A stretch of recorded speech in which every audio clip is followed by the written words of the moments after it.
Hello and welcome to the Delirium engine, where Mr. Dagwood is absent, always and forever.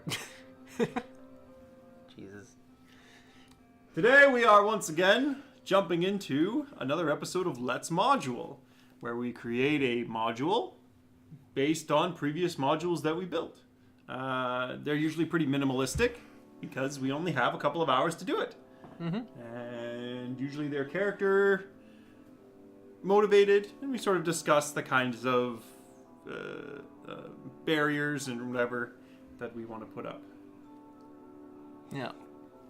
With me today, as always, is my co-host, the Spartan, and we are probably gonna just have to jump right into it. I guess so. So I guess we did a two-parter last time. We Yeah. did, enter Mong. Today, though, I was thinking that we've sort of followed the same recipe for the last 3 episodes, I think, Yeah. which has been More or a sort of scenario, character, and then action line. Yeah. And this time, I think it might be an interesting idea, because we are doing a sort of Dragons in Danger kind of module each time, at least so far. We attempt to do a dungeon. Oh. But Okay. we're going to do it in the, Mekhalikhar minimalistic kind of sense. We're not going to map every tile of the dungeon, but we are going to put the major roadblocks and or hurdles that people can encounter in the dungeon. Okay. Now, I'm not sure if I'm going to have to find some way to bring up some sort of paintbrush or something editor, but we're going to see what we can do. We're just going to wing it. And if I need to produce higher tech for this, then I will go right ahead and do just that. All right. So let's take a quick gander, and if anybody else wants to see the modules that we've produced so far, you can just go to Cast Skunkworks, which is at cast.org, with a bunch of hyphens between the letters of cast. Yep. There's going to be links in the description. If there isn't, then my apologies. I'm a scum. So where are we? Let's module. Okay, so we did A Brush with Mong, Sink the Lustrina, and the Skeleton Solstice. Now, I guess let's just ask, what of the 3 of them do you want to jump back into or branch off from? I can see 2 working with a dungeon. Okay. Lustrina and Mong. Lustrina and Mong, eh? Yeah. Well, we just finished Brush with Mong, so pick a number between 1 and 10. 7. 10 was Mong, so we're going to go for Mong. Alright, so what would you like to branch off with here? Because you already said you thought of 2, so what do you think? What do you think we can work from here? It would branch off the conquest. The dungeon would be breaking into the palace, and essentially the final boss of the dungeon would be Giza. And you have to get out again. Have it be Giza herself? Well, yeah, that's... Like, okay, we could do that. We could do it that way. The conquest path would be basically delving into the dungeon of the palace that makes up the palace, finding her and dealing with the issue. Yeah. I don't know if I'm too keen on that. But I do like the idea of doing this. Why don't... The Lustrina was something different, but it was based on the ship. Oh, okay, I see. You wanted to, just expand upon that module specifically. Well, the ship part, anyway. Yeah. Yeah. You're dungeon diving the ship.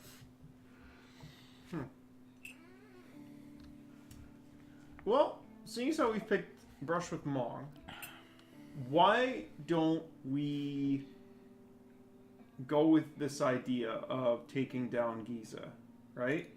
Or it could be something she hires us to do. That's possible too. But we could do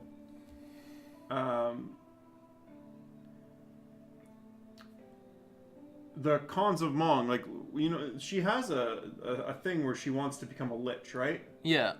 So she could very well have some sort of like power base of sorts that, like, she is a lich, and now like this is like fast forward into the future X years. Oh, she's completed her thing. She's now the lich, and the other cons are like, well, nope, we don't want to move against her directly because this sucks, because she's a con in her own right and has a whole conship, and like moving against her would be dangerous, and so why don't we send some tactical teams that aren't aligned with anybody, and you guys could be one of these tactical teams. Where is this? And it could very well be that same party, in the future, like 3 or 4 sessions. Would the cons stand for that though? Stand for what? They don't like immortal undead. Yeah. That's the thing. Like, would her being a form? Well. Yeah, she's basically transitioned into the thing they don't like. Would they just be like, oh, she's a con though?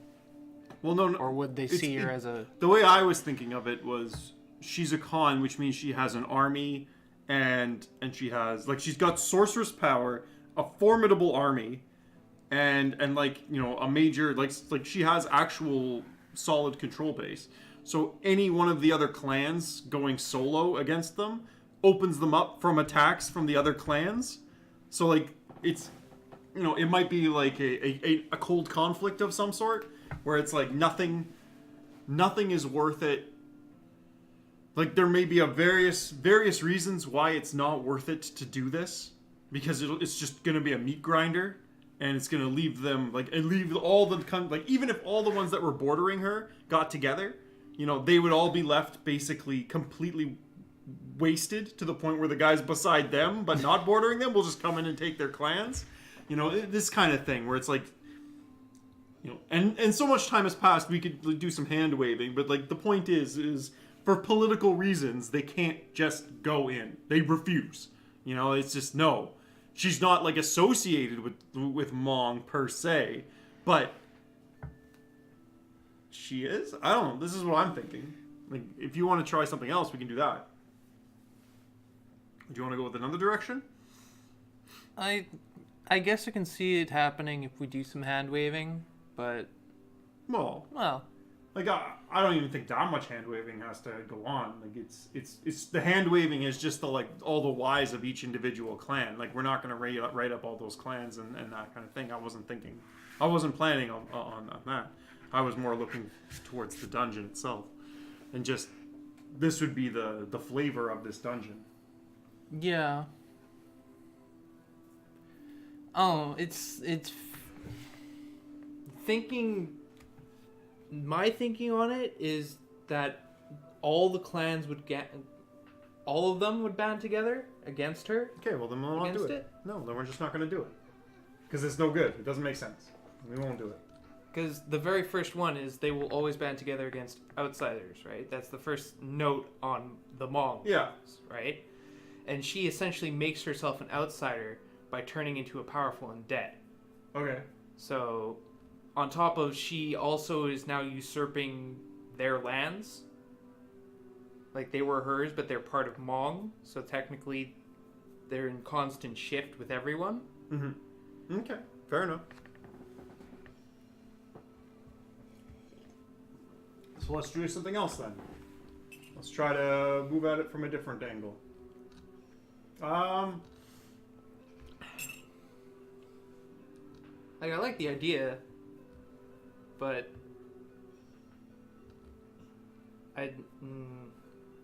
it's not sitting quite right. Sure. In my head. Then we won't do it. Straight up. All right. Easy as that. All right. Fine. Co-host has put the kibosh on it, so we'll have to think of something else. Okay. It's not that difficult. So, I don't particularly like the idea of just making an expansion to the Cons of Mong. I don't want to make the Cons of Mong episode 3 the castle. Okay. Right? Let's do a new one. Let's get something new. So, maybe Why don't instead of Giza Flame Ghost? Well, no, we can keep Giza. No, Like, no. but maybe it's Let me finish my sentence, okay. good friend. Okay. Why not instead of Giza Flame Ghost being an evil lich? Why don't we have the party take down an evil lich or some other greater undead? Yeah, that's what I was thinking too. Yeah. I'm just gonna turn off Steam here. Oh man. Yeah, I like that idea. Maybe something has gotten into her territory. Or it's just Or- somewhere nearby. Yeah, or or it's they just nearby. realizes something nearby, or yeah, whatever. It doesn't even have to be in this territory. It could just be anywhere now. Or yeah, it could be that it's a minor, it's like a minor incursion, and it would be very embarrassing for whoever the con is. If you want it to be Giza, if you want it to be another con of whatever your choosing is, it's not something that requires everyone to bandy together, but the fact that it's festered this long is an embarrassment, and it needs to be dealt with quietly. Otherwise, you lose a lot of face. That might be the way to go.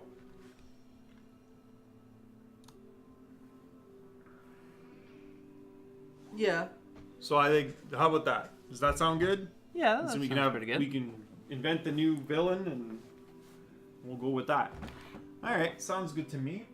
So, the dead, the Festering Dungeon.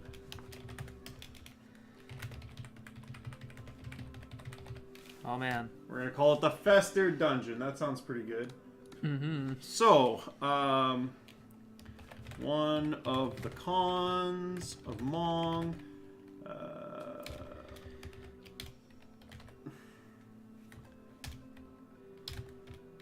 Has called on.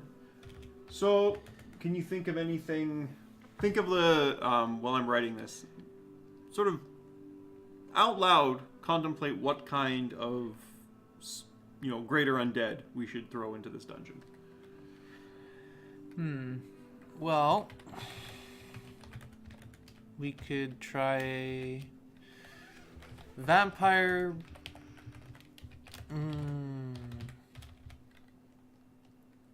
I guess we could try a vampire. It would be maybe trying to force control over them. That could be a way we could go with it. Like, it's trying to undermine the con or something. Or maybe it's a lich that's come in for some reason. Yeah, that's possible. Uh-oh. My internet's not working. So I have it downstairs. There we go. Well, Giza wants to become a lich, right? Well, yeah. In the future. Mm-hmm. Maybe it, like, she hires you to go in there to get, like, get rid of it, because, like you said, it's a fucking embarrassment to let sit there, but subtly get information and stuff on how to become a lich or something. Okay, So to advance her own agenda.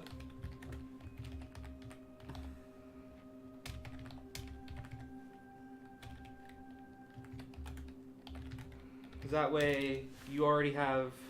Well, that would make that would be a fairly good reason why this powerful lich, or it wouldn't be a powerful lich. It would probably be a.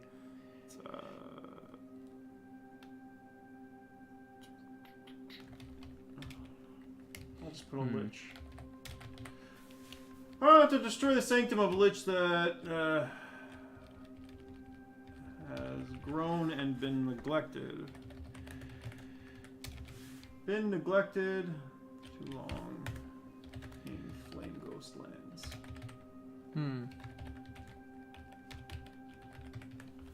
There you go. And so the unwritten part of this story would be that, Giza might have just let this happen and ignored it until it got to the point where it can't be ignored anymore, and then it's like, okay, get rid of it. Bring me the books. Yeah.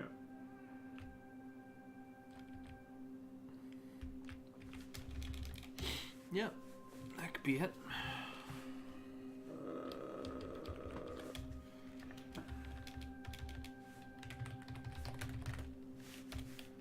Lich and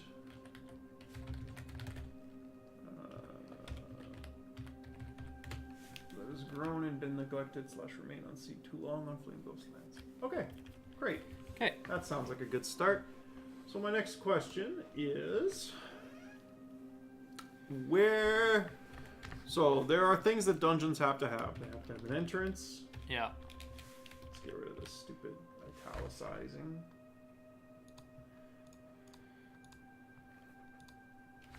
Entrance. Let's get rid of the center text. Final room.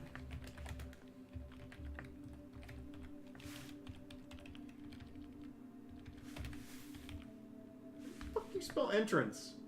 I have no idea. Entrance? Get the fuck. I hate spell check. Now I've got to look. It's Maybe dead it's air radio. Maybe it's an S, Best not a kind C. of radio.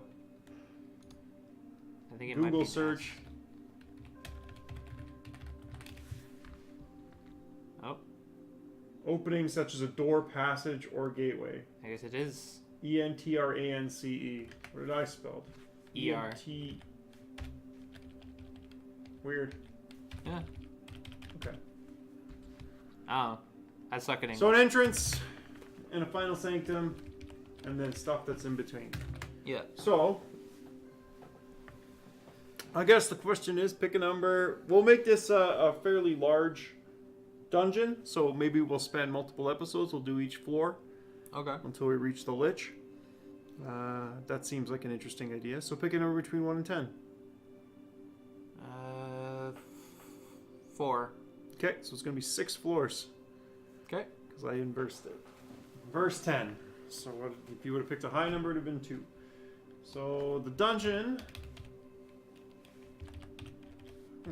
Centered text. Hate this shit. So... There Oh my god. Jesus. Wow. Ow. Brutal. Alright. 6. 6 floors. That's a fair-sized dungeon. I think. Yeah, it's anyway. like each floor would be a session, right? Yeah. So we're gonna try to find. So the thing about doing these dungeons that's different from anything else would be each section has to interact in some way with the other sections. So, or be an extension of previous sections. Ideally, you know, the deeper you go, more interesting stuff will happen, right? Yeah. So.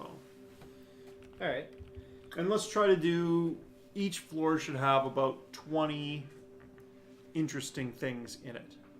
And then we find ways to connect the 20 interesting things. Okay. Okay, usually this will involve some sort of diagram. So, like I'll show you what I'm talking about here. So we're gonna go with 20, right? Yeah. So we'll be like 1 into 2 into 3. You know, tab. So 3. Wow. Why is it? There we go. Into 4, but like we might also go into 5. So 3 branches 4 and 5, and so like maybe 4 will branch into 6. And then dead end, but 5 might branch into 7, to 8. Oh, that's horrible. This is looking really bad. Text editor of the game does not want to cooperate. No, it does not. So, and like maybe 5 here can branch into 9. Wait, what is even happening? What? Why? Oh, it's got strikeout going now? What is it? How did? I How? don't even know how that happened. So strange. So yeah, branches into 9 and 10. Wow, it's just starting to do that now. Jeez. Let's turn back on. What is strikeout? What's the hotkey? 10 to 11, right? Yeah. Maybe like 8 can be a shortcut. Like this is starting to look really silly. So maybe not. This is a bad idea. Oh, I get what you mean. Yeah. So, but this is the way, in a sense, how you would sort of do this dungeon, right? Like usually it would require some sort of little drawing. So, do we have like a draw tool on this thing? Probably not. Tools. No. That'd probably be something for paint. Huh. Yeah, we might have to do like a paint or something like that, or maybe I can crack out the tablet. Okay. Let's not worry about it right now. Yeah. Let's just get 20 interesting pieces of space, and then we will have a better plan for this next time. If that involves pre-drawing the sort of the way that the dungeon looks ahead of time, or setting up some sort of Active drawing thing. yeah, active drawing thing. All right. Okay. Anyway, so let's start this up. So Yeah. this dungeon has 6 floors. That means that there's going to be a lich on floor 6, right? And so what? This is something that has festered for a long time. Like he must have been building this, you know, and maybe as a starting wizard, and then slowly building down because you got to keep yourself secret. Yeah. And so these, as time goes on, the new builds are going to have to get more and more arcane or more complex. More right? elaborate, yeah. And like the older stuff will be for acolytes and other things to sort of travel through it, right? Okay. So why don't we'll start with the 6 floors, right? And we'll give them names. Okay.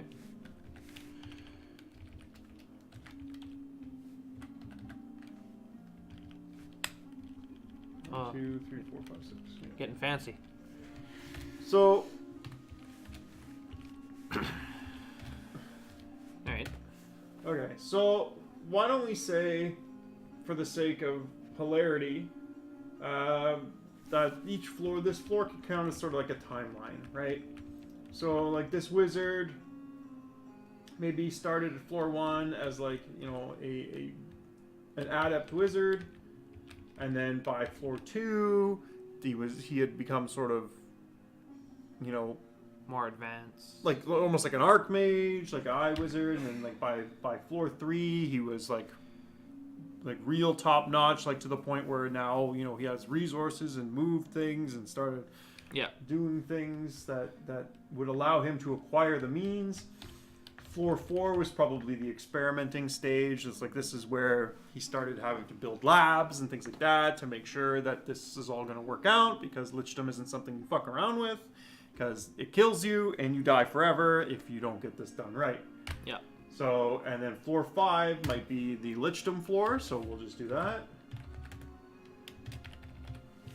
So this might be the floor where he set everything up so that he can, like, this is all about setting up that ritual to do it properly. Whatever that ritual is, that's the floor. Okay. Okay? And then floor 6 is like his sanctum. So this is like where he has, you know, like this is where, now that he's become a lich, this is where he just basically floods himself in studies, endless studies. Okay. So whatever that means. But the rest of this stuff, you know, we'll just put in brackets about this timeline here. You know, adept wizard, you know, master, sort of like Arch wizard. yeah, archmage, Yeah. and then like experimentation.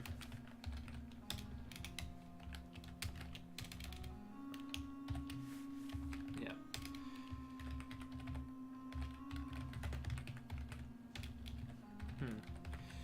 All right. Experimentation. Yeah, that looks right. Everything else says it's wrong, but who cares? They're wrong. So, with that in mind, we can sort of get a pretty good idea of what might be on these floors. So, and also what has taken up residence on these floors. And 6 floors, each representing the timeline that this wizard took towards Lichdom.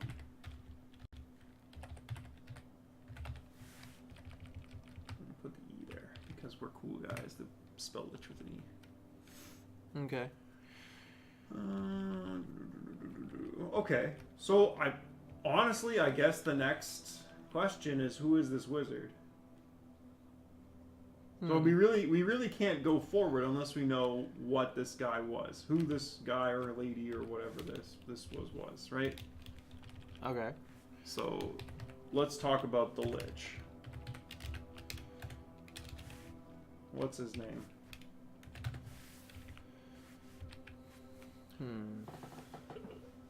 So,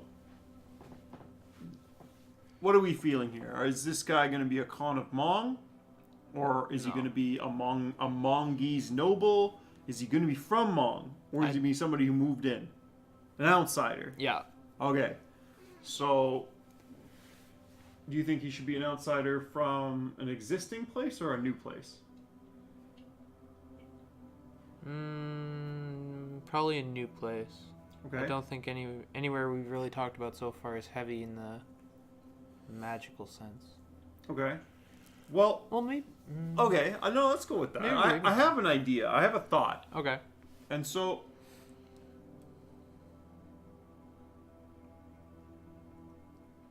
what if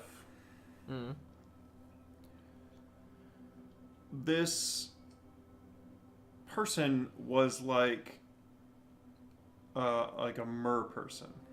A mer person? Like A water person. So it's like came off from the shore, set up shop, and started messing about.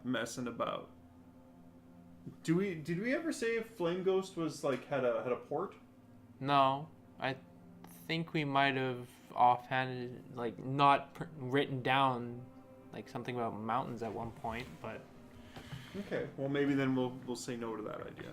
Well, there could be just because there's mountains doesn't mean there's not on the edge of an ocean. Yeah. Or a lake enough. or anything. Yeah, that's fair. Because they are seafaring, but. Mm-hmm.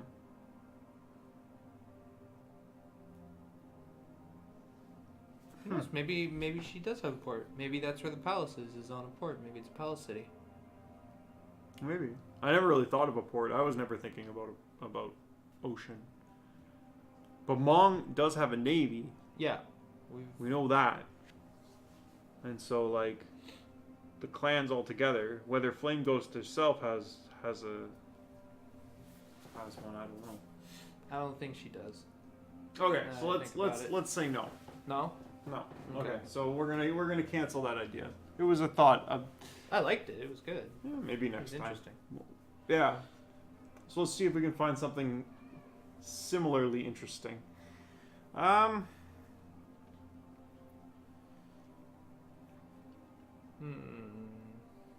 Why don't we make it some sort of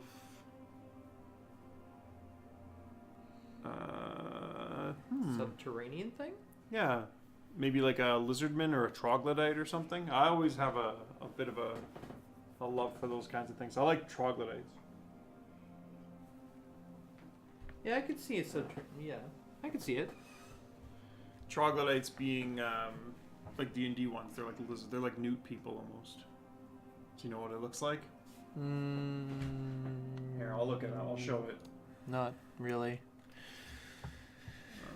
I don't get a picture when I think about it, so I've heard of it before though. Let's get a decent picture. I don't like the 3rd and 5th edition ones. Let's see if we can find it. There it is. Okay. There's the 2nd edition Monsters Manual picture. Everything else is kind of like whatever. They try to make everything look way too badass for what they are. It's like, dude, it's just a lizard guy with a spear. Like, this is not... this isn't, you know, the great enemy. And these look terrible. I don't know. Some of these pictures are horrible. But the 2nd edition ones are always great. Like, they always look like real animals. If anybody ever wants, like, good quality pictures for creatures, this one's good too. It looks like a dude. Looks like some sort of semi-intelligent creature. They're primitive. Yeah. Okay. All right. So why don't we go with this kind of idea? It's a troglodyte. Straight out of D&D. It's kind of like a... Let's take a quick look at what these guys do.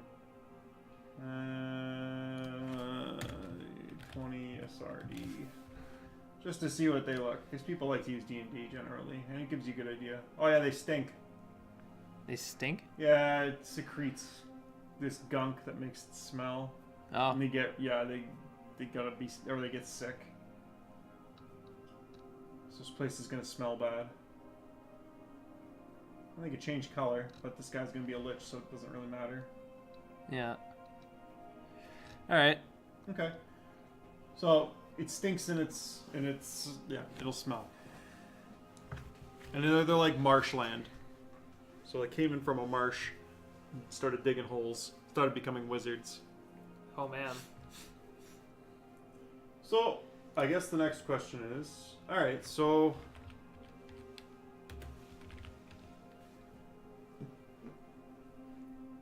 let's give this guy a name.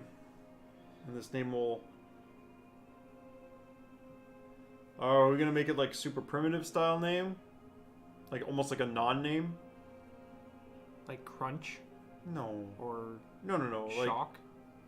like you get those kind of sort of like Native American style names maybe, where it's just like that which is seeking or something like that. Like, Oh, like that a guy, kind of the kind of name that's like not really a name. You know, Yeah, we could do that. Flying Bear. Flying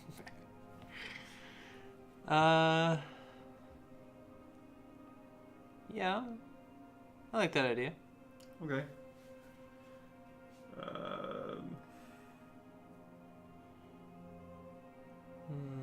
So, this would probably be some sort of semi-definitive or interesting remark. So, okay. The name... Is the name going to be about a feature, or is the name going to be about their drive? So that's a good question. That's question one. And in fact, you know what? While we're doing that, I'm going to put notes in the margin down at the bottom.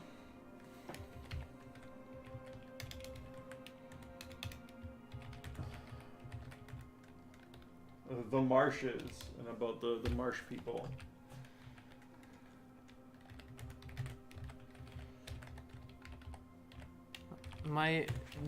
They have naming convention about sort of, you know, Their actions or how they look, kind of thing. yeah, a naming convention that generally uses action plus animal slash. We'll just put creature. Okay.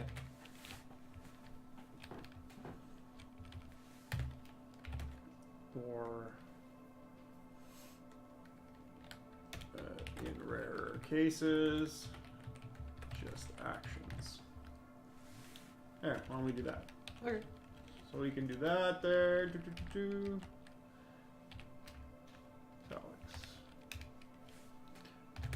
So, with that said, we have this idea of a naming convention. I like serpent. Kind of has that feel of Okay. sly. Something serpent.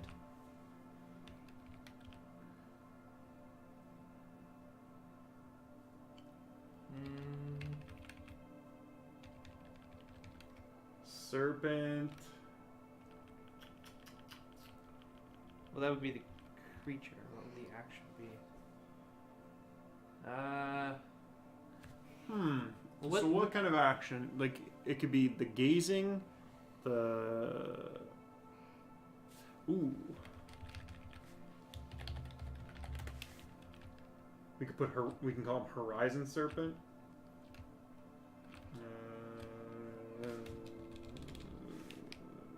Maybe not. Call. What kind of feel are you going for this? You're going for a slinking? Yeah, something like creeping or, hunched over, wizardy kind of thing. A wizardy kind of thing? Yeah. I don't know. It's hard to explain. Like, when I think of somebody who's aiming to be a lich, I think of, like, the old man wizard who's, like, all hunched over and these are the books. Yeah, but a name isn't given to you when you're an old man hunched over books. Yeah, a name I know. is given to you when you're a kid based on how or unless we're going to say that you don't have a name when you're a child and your traits determine it, in which case that's going to add that to the notes. Well, Well, that might so be pick. the way. What are we doing? Are they named when they're kids, or are they named when they're not kids? No. They don't have names when they're kids. Oh, okay, so they're named sort of like in their formative years. Yeah. They Okay. earn their names by defining their actions, basically.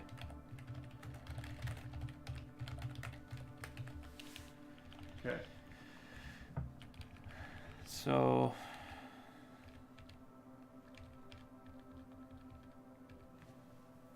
maybe wise serpent.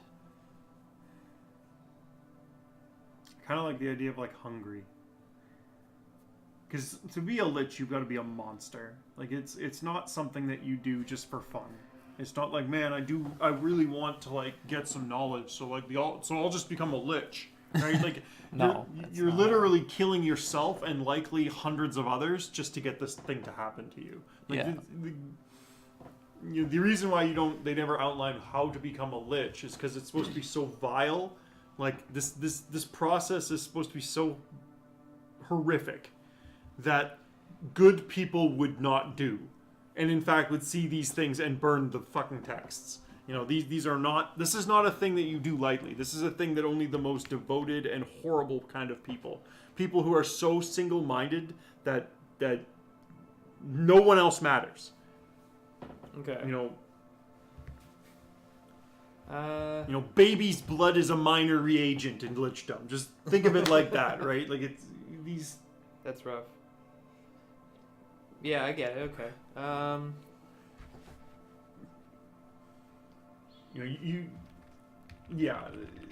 You might require ingredients like that that may take like 20, 30 years to produce. Like you might have to literally extract the lost dreams of like a king.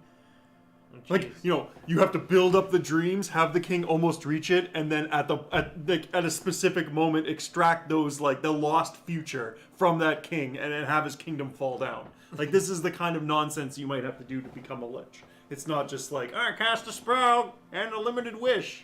Done. Got him. Oh boy. At least thematically, that's kind of what it's supposed to be. Yeah. Yeah. Okay, well, how about...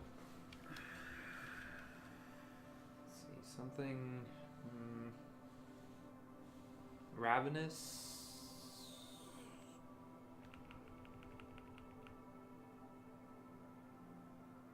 Ravenous spider? Spiders tend to be solitary creatures type of thing.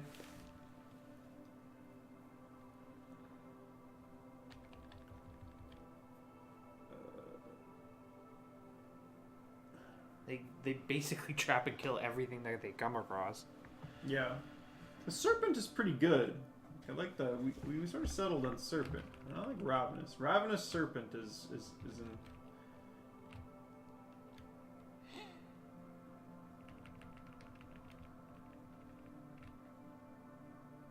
Or maybe starved.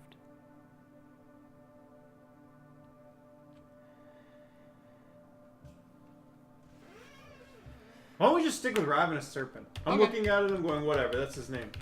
Let's Okay. do it. Yeah, Ravenous Serpent.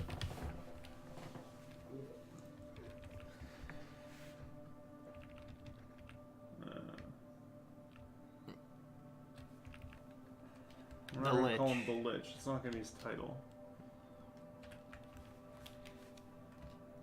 But we'll give the title to the section, the Lich. Yeah. Ravenous Serpent.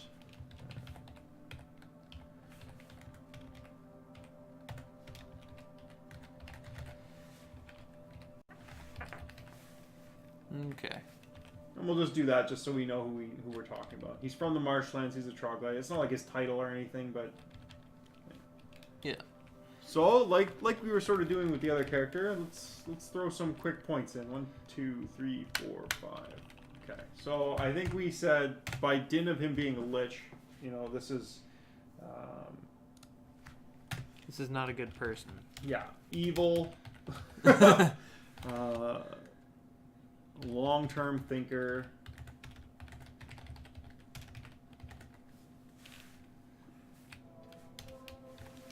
Okay.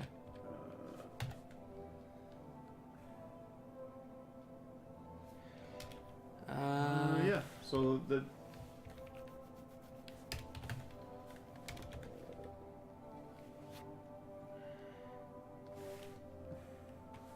proactive.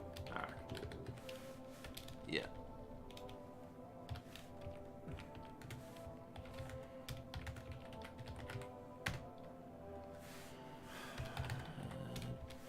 Deceptive or underhanded.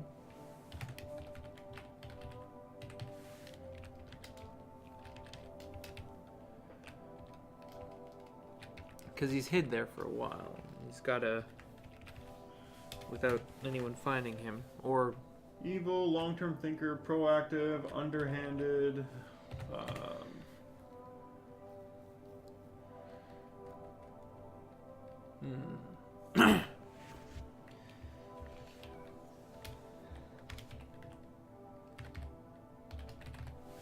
Psychopath. Yeah, literal, by the literal definition, not like, you know, just a crazy guy who goes around killing people, but like, this is a person who has like zero No empathy whatsoever. Zero empathy. Okay. That's probably... This is probably a pretty good thing. So let's go. Why do we want to be a lich? Are we going to go with the basic bitch reason of like, I just love acquiring knowledge? Like I just want to not stop?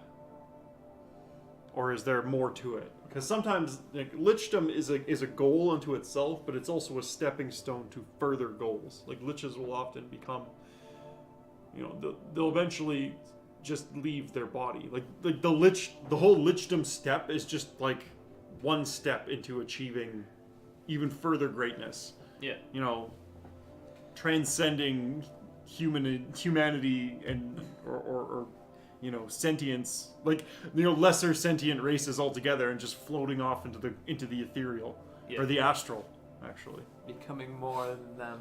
Yeah, they literally, like, eventually they become demi-liches, which is literally an answering machine. I'm not joking. It's an answering machine for liches. They're not there anymore. They're gone. They make a cheap imitation of the wizard to fight you, and the answering machine will come up, eat your soul, and go thank you for another 1,000 years of being an answering machine. Just in case the master wants to come back. Like you don't even fight this guy anymore. He's gone. Maybe he'll answer the answering machine, and God forbid that happens, because That could be rough. that could be real bad. That's the way I understand demi-liches, and it's a cheap way of putting it, because a lot of people like to make demi-liches out to be some sort of great evil, but they're not, because it's over. That's the byproduct of the victory. Yeah. The Lich has already won. No one's killed him. No one got to his dungeon. Then he's gone. And that's what he's left behind. Something so absurdly powerful because it's so infused with magic that it could literally kill hundreds of thousands of people. And it does. People that come down to see what the hell's down in this pit. And it just eats them. And just to stay alive. Because that's all it does. That's all it's good for. It doesn't make plans. It might. Maybe it does. But if it's doing that, it's only because... It's a meat grinder answering machine. Yeah. Okay. Like it's just running on automatic. This isn't a real thing. Somebody left the lights on, but nobody's home. More intelligent than anything you could possibly imagine. An answering machine more intelligent than anything you could possibly imagine. With no real motivation.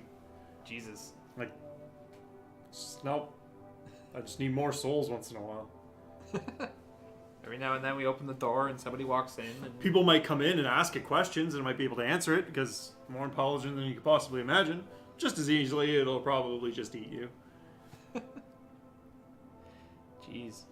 Alright, that sounds real rough.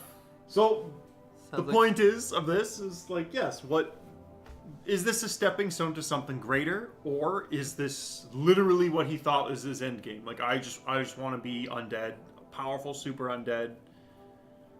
Transcend mortality. Yeah, like it is. That's as good a reason as any is to become immortal. But why do you want to become immortal? Yeah. Especially in a fantasy world where you could be like, well, no, because you can't necessarily find vampires and things like that. Other immortal entities. You could, but you can do things like become an elf. Yeah. Like you could literally kill yourself. You can kill yourself and have someone resurrect you, or reincarnate you as an elf, and you're essentially immortal then. Congratulations, immortality gained. Yeah. Be a lot nicer way of going. Hell, we about might it. not even get to floor 1. What do we, Jeez. what are we 47 doing here? minutes. 47 Holy minutes in, hell. we're not even far. Okay, well, awesome. It doesn't matter. It's good. No, it's fine. It's good.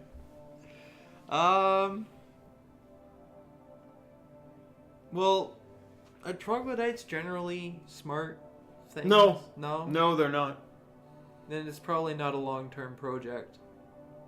Or maybe... Unless he's Maybe like that's an the thing. abnormal troglodyte. Well, I think we sort of ran into the assumption that he is an abnormal troglodyte. Okay. Like, or maybe...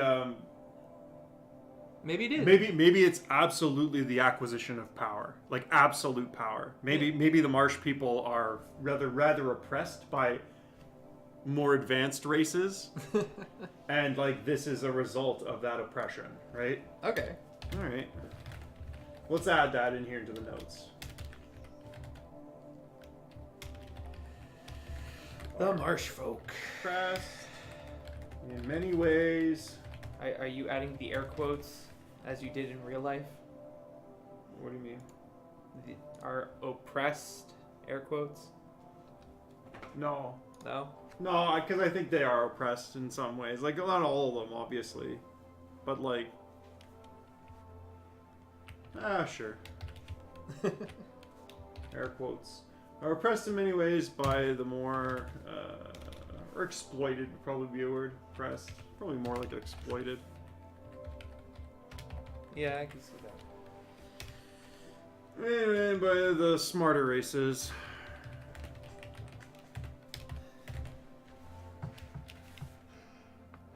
You know, just in whatever way. Yeah. there's various horrible ways I'm sure that the players can think of something terrible. Well, the GM. So, seeing the exploitation and mockery, we'll say, of the marshland races, which is probably what's going to be called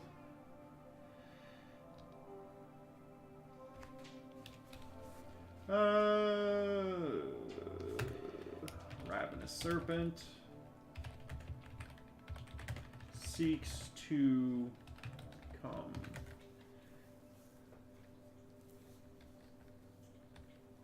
the apex of all living things. It just so happens to be dead. Hilarious. Yeah.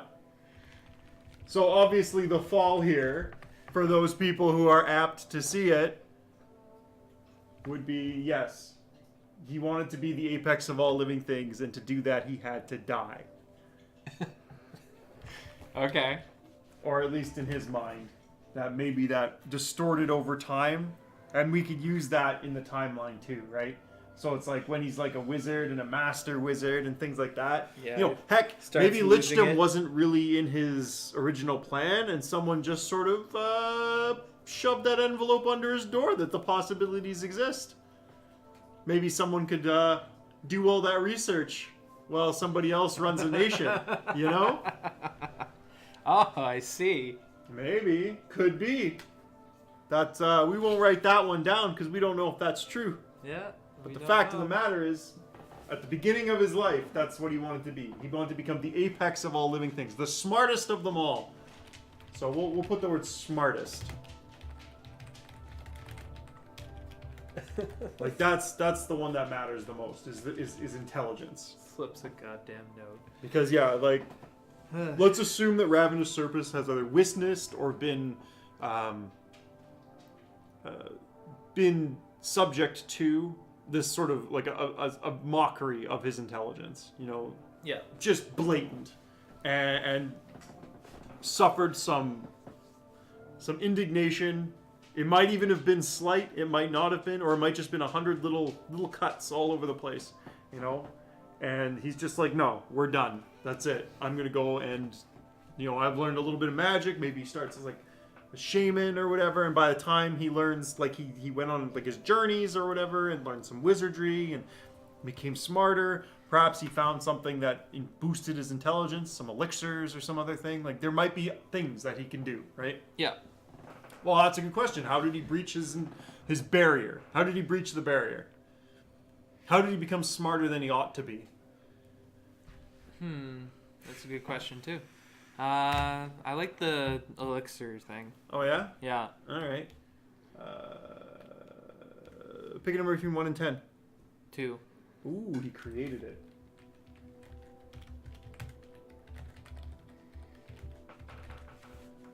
Created an elixir of intelligence.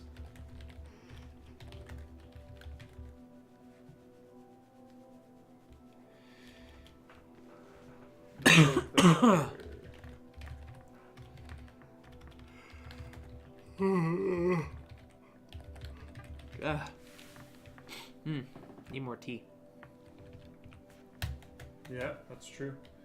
Actually broke the barrier of his race's intelligence. No, it was the barrier of his intelligence.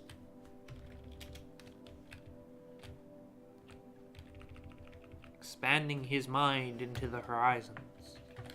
Racial barrier of his intelligence. Yeah. Okay. So So he's smart to begin let's with. go with like a shamanic elixir.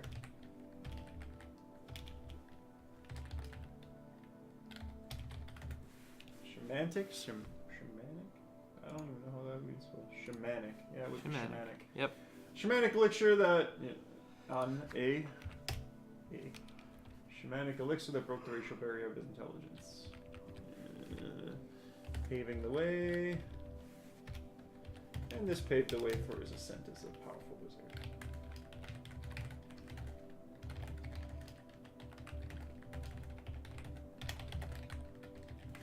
Excellent. But the backbone of this is this elixir. Yeah. Of this like mind expanding elixir.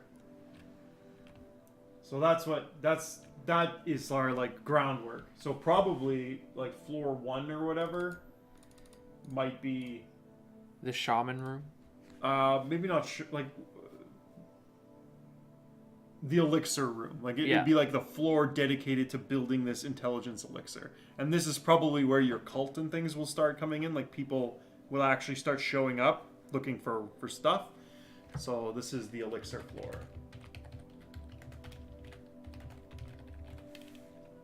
So this is where like It's gonna be like a lab kind distillery. So yeah, this would be like an alchemical distillery and lab, and like, you know, it's probably by this point in time it's gotten to the point where he doesn't need to be there, but it might actually produce something, and this is where like money comes in and resource and material, because like weaker versions of this elixir can be made by like the apprentices and things here. Yeah. That, you know, boost intelligence maybe temporarily, but the good stuff is done by, he knows how to make the good stuff, or maybe not, who knows, maybe he's just made such potent stuff that he's just so addicted to it that He just keeps needing it. yeah. And that might actually be an interesting concept too, is like if he artificially produced his intelligence, now that he's a lich, the elixir doesn't work. So yeah, so he loses that intelligence thing. Maybe. That might be an interesting idea. I kind of like it. It's kind of it's kind of neat. So like the esoteric sanctum is like a regression.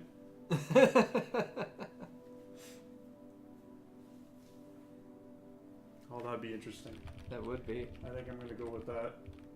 And that actually like adds to the interesting idea. Like it adds to the name like Ravenous Serpent, because now this is sort of what he's been turned into. Yeah. And now you're not actually dealing with a lich. Like you are. Oh god, you are. But this is your reason why the lich isn't so all powerful. Yeah, it's not quite worked out properly. Yeah, we'll put this in the last line here. Yeah. Relied on more and more potent elixirs.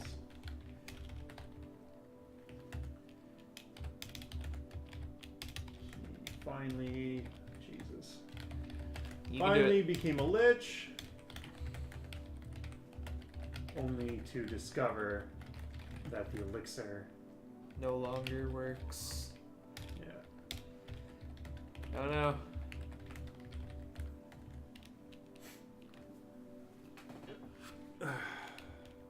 Madness. Has driven Ravenous Serpent into the esoteric sanctum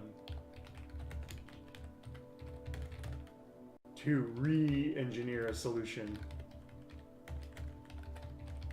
Lightning doesn't always strike twice. No, not always. So this is probably, yeah, this is, the esoteric sanctum is going to be like occult madness. Like, it's just nonsense. Like, him trying to remember things that aren't quite there anymore. Him trying to do all sorts, like, it's going to be crazy. Him no longer understanding what he once understood can probably He might know the idea of how to make, like, he knows probably perfectly how to make the intelligence elixir, but it doesn't work for him. So he has to try to think of something, like something he's never. He basically has, lightning has to strike twice. Yeah, it might not. He's not there yet.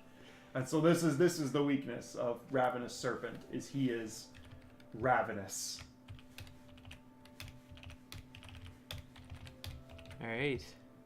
So let's go with two more things until I get this.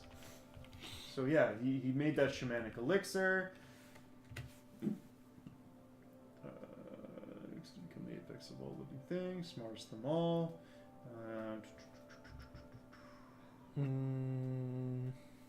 What about his following? Oh yeah, that's a good point.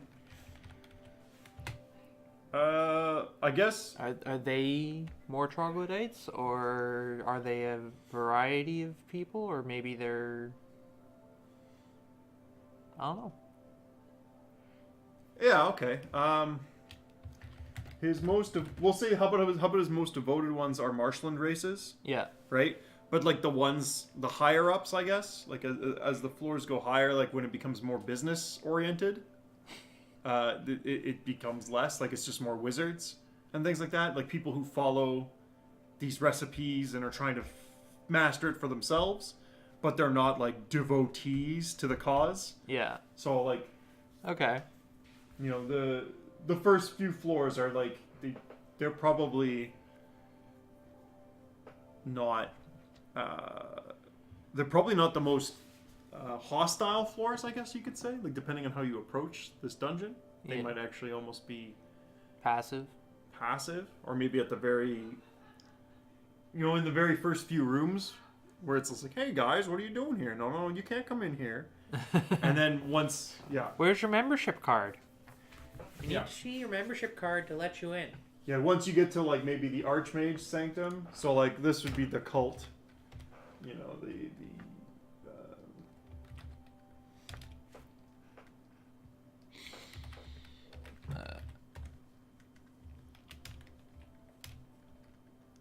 the cult of the serpent. Oh, the cult of the ravenous serpent. Oh, it's just called the cult of the ravenous serpent. That sounds really sweet anyway. All right. So yeah, when he was becoming an archmage, he mastered this potion, and he started trying to give it to like the marshland races, and as a result, he's become like a cult figure. Yeah. And, like his powerful magic has given the marshland races a new breath of life. So let's actually add that to the marshland races. All right. Maybe not a major religion, but a minor cult that is sweeping the races. Is the cult of the ravenous serpent.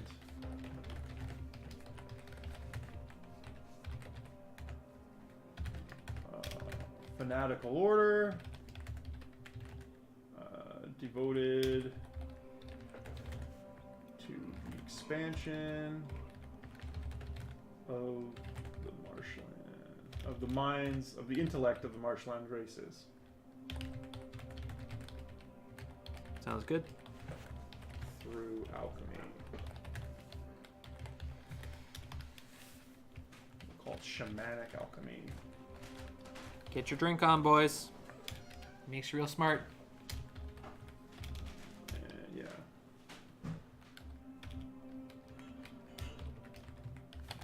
Wizardly alchemy. Sure. But yeah, so this is like a thing that's passing through here. So yeah, his most devoted followers are marshland folk.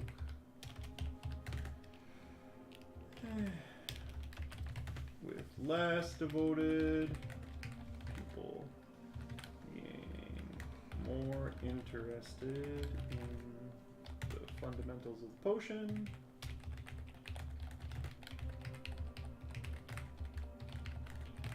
And the mercantile aspect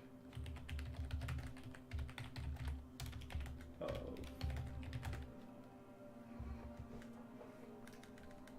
the organization.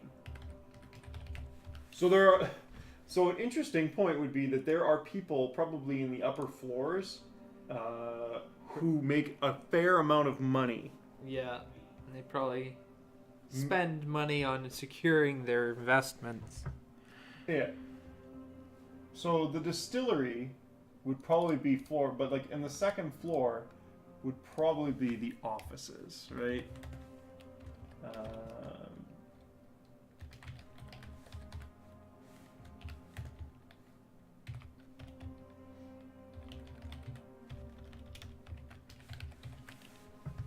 Yeah. So yeah, the Arcanum / vaults would be.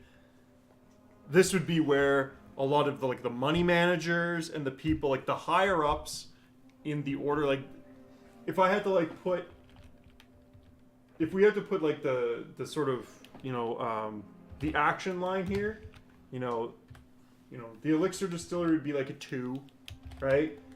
The Arcanum would be like a 6. You know, and the cult of the ravenous serpent would probably be like it would probably come down because they're a little bit more Subdued.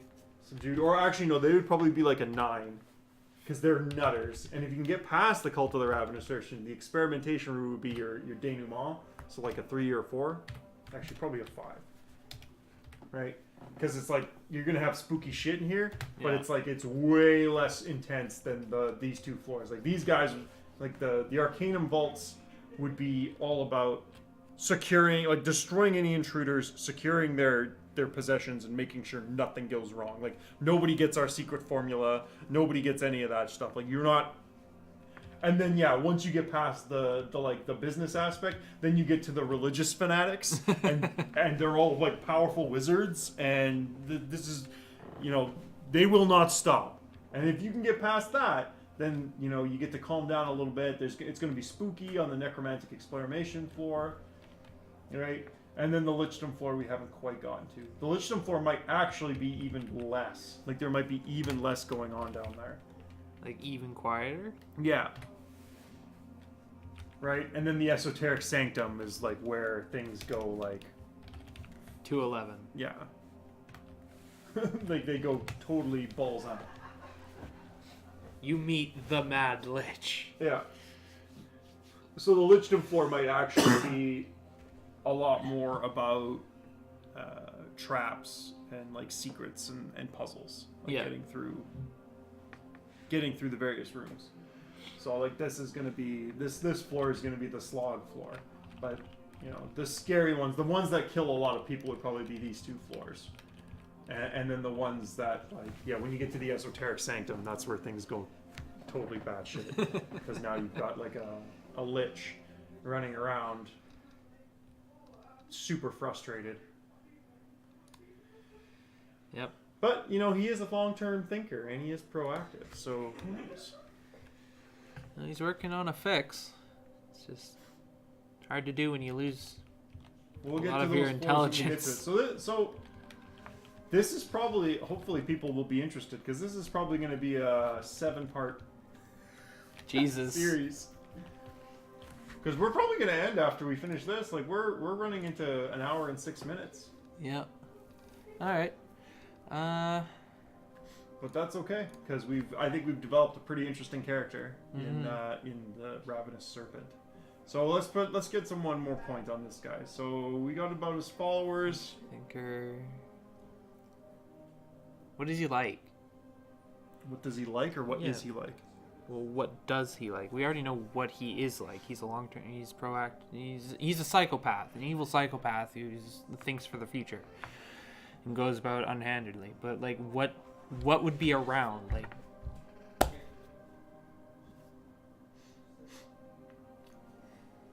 It's a good question. is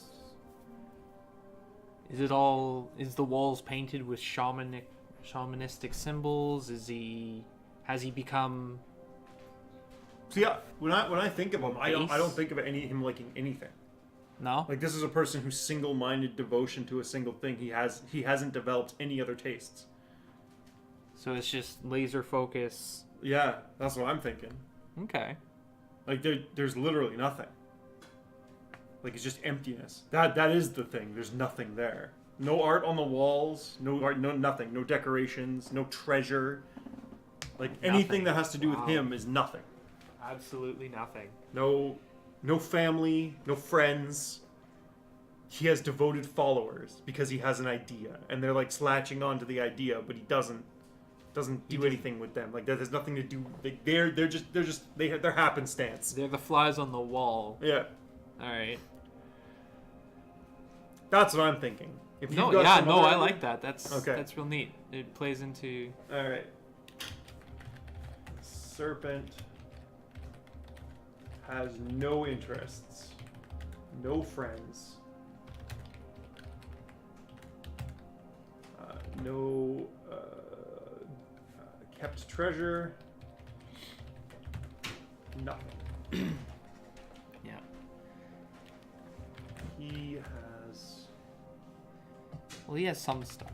Like he's. Well, he has things, but like he has let all of life's experiences. Other experiences. Passing by. For his laser focused. Pursuit of yeah. lichdom. Or it didn't start out as lichdom, so Yeah. Pursuit of achieving. enlightenment.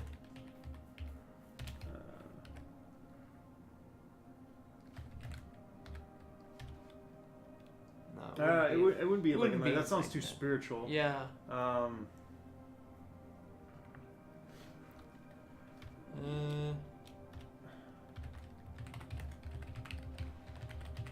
Perfect intelligence. This is a person, like, if we had to write him on a stat page, like a D&D stat page, he'd have a very low wisdom. But an incredibly high intelligence. Well, And he might have had a higher wisdom, but it's, like, if D&D allowed for it, it would have atrophied. Like, it just, maybe the initial spark was because he was very wise and he could think of, like, the future, and then now it's become nothing but he's lost nothing that but logic. grasp. Yeah. Yeah. Okay. Yeah, that works. I like it. Yeah, okay. Well, I don't think we have really the time to, like, If we we've start on built- something else, it's going to take us another like hour and a half. Yeah, so we've started the basic rubric of this dungeon. We've got about the 6 floors. We've got the last boss and what he's like. Writing him up would be an interesting feat, but we're probably not going to write him up. Yeah. But we know what the character is like, so anybody who wants to use it can write up the character. It's pretty straightforward, whatever system you want to use. You got an outline? And yeah, we'll start floor 1, the Elixir Distillery, probably next week? episode, next week. Yeah. Yeah. That seems good. I like where we're going so far. I'm interested in the Festering Dungeon. So, hopefully everybody enjoyed themselves. If you liked it, great. Leave a like. If you didn't, well, don't. Yeah, I guess. And leave a comment if you have any ideas of what should be in the dungeon and any of the floors. Just throw it out.